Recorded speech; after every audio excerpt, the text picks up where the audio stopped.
वो जो सामने मुश्किलों का अंबार है, उसी से तो मेरे हौसलों की मीनार है।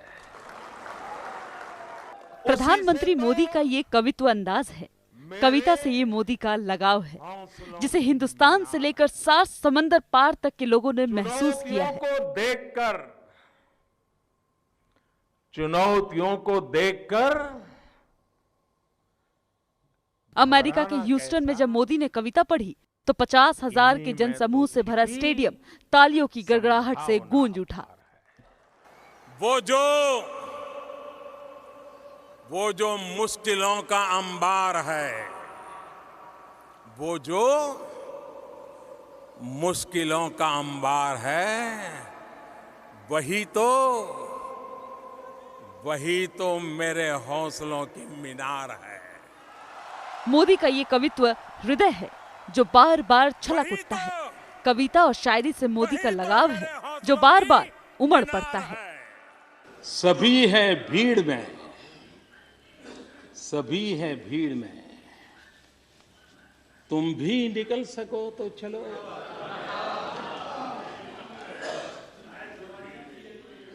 सफर में धूप तो होगी, जो चल सको तो चलो। वीर रस, श्रृंगार रस, करुण रस, तुम भी निकल सको। कविता का शायद ही कोई रस हो जो मोदी की लेखनी से ना निकला हो। जब कभी झूठ की बस्ती में सच को तड़पते देखा है, जब कभी झूठ की चुनाव के दौरान मोदी के भाषणों के बीच लोगों ने कविता और शायरी के लिए उनके लगाव को भी महसूस किया। उनके अंदर की ये साहित्यिक कला अब तक कई बार खुलकर बाहर आ चुकी है।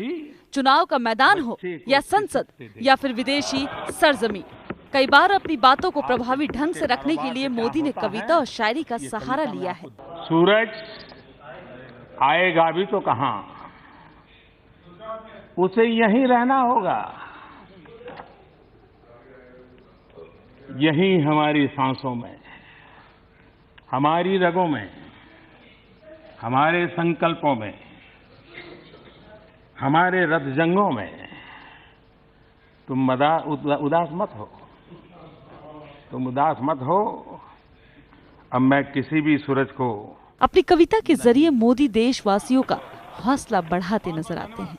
जब हौसला बना लिया ऊंची उड़ान का, जब हौसला बना लिया ऊंची उड़ान का, फिर देखना फिजूल है कद आसमान का।